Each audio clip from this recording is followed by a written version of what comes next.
Hello my YouTube family. आज मैं आपके लिए लाई हूँ मैक्रोनी बनाने की रेसिपी। ये मैंने एल्बो मैक्रोनी बनाई है और ये मेरे सॉसेज हैं। तो ये मैंने किस तरह बनाई है आए मैं आपको आज की रेसिपी में बताती हूँ। हेलो अस्सलाम वालेकुम माय यूट्यूब फैमिली, कैसे हैं सब? उम्मीद करती हूँ कि सब ठीक होंगे। मैं भी ठीक हूँ, शुक्र है अल्लाह का।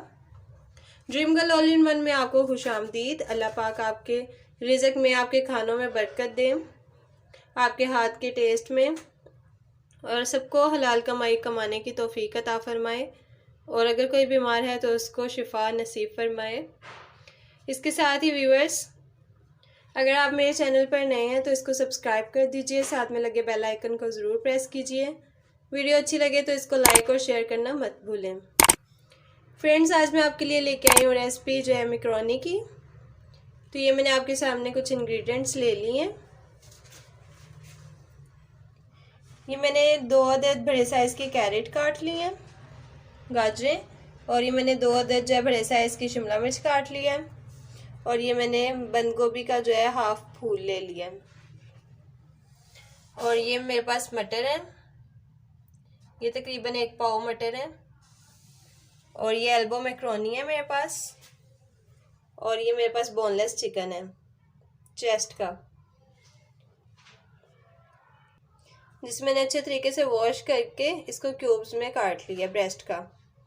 ठीक है व्यूअर्स, तो बढ़ते हैं अपनी रेसिपी की तरफ। और ये मैंने शंग्रीला के जो है सॉसेस ले लिए हैं। ये विनेगर है, सोया सॉस और चिली सॉस, हॉट सॉस। ठीक है, सबसे पहले जो है हम चिकन को मैरिनेट कर लेंगे। सबसे पहले हम इसके अंदर जो है थोड़ी सारी ब्लैक पेपर ऐड करेंगे, हाफ टी स्पून धड़ा मिर्च ऐड करेंगे, थोड़ी सारी और ले लेते हैं, और हाफ टी स्पून ही जो है हम इसके अंदर नमक ऐड करेंगे।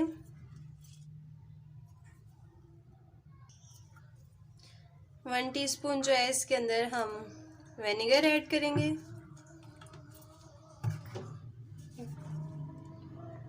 1 टीस्पून हम इसके अंदर सोया सॉस ऐड करेंगे, और 1 टीस्पून जो है हम इसके अंदर हॉट सॉस ऐड करेंगे,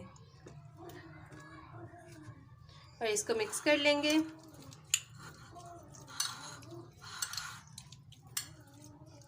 मिक्स करके हम इसको जो है तकरीबन आधे घंटे के लिए या कम से कम 20 मिनट के लिए जो है इसको मैरिनेट करके रख देंगे। ठीक है व्यूअर्स, ढक के अच्छे तरीके से। ये देखिए व्यूअर्स, ये मैक्रोनी है। अब हम जो है इसको बॉईल कर लेंगे। ये मैंने एक साफ़ पतीला ले लिया है, इसके अंदर मैंने पानी ऐड कर लिया है। अब मैं इसके अंदर जो है 2 टेबल स्पून जो है वो नमक डालूँगी, और टेबल स्पून जो है घी या ऑयल जो भी आपके पास अवेलेबल हो आप वो इसके अंदर ऐड कर सकते हैं। 2 टेबल स्पून जो है मैं इसके अंदर ये ऐड कर दूँगी, और अब मैं स्टोव चला के इसको ऊपर रख दूँगी। ये देखिए फ्रेंड्स, ये सारी वेजिटेबल्स जो है मैंने जूलियन शेप में काट ली है। आप भी ऐसे काट सकते हैं। मैक्रोनी का पानी जो है वो मैंने बॉयल होने के लिए रख दिया है। ये देखिए फ्रेंड्स, मैंने अपनी प्यारी सारी कढ़ाई ले ली है। अब मैं इसके अंदर ऑयल ऐड करूँगी। ये देखिए व्यूअर्स, मैंने अपनी प्यारी सारी कढ़ाई के अंदर जो है 3 टेबल स्पून जो है ऑयल के डाल लिए हैं। अब मैं इसके अंदर चिकन ऐड करूँगी।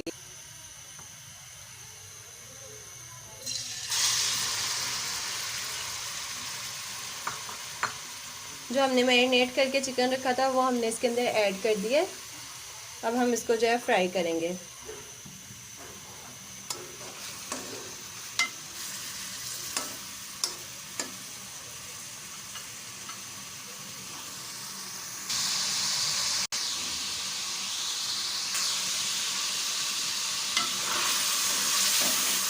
अच्छे तरीके से हम इसको फ्राई कर लेंगे।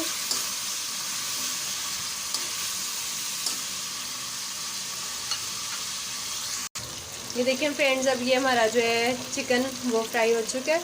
अब हम इसके अंदर मटर ऐड करेंगे और इनको भी साथ ही फ्राई करेंगे अच्छे तरीके से। बिस्मिल्लाहिर्रहमानिर्रहीम।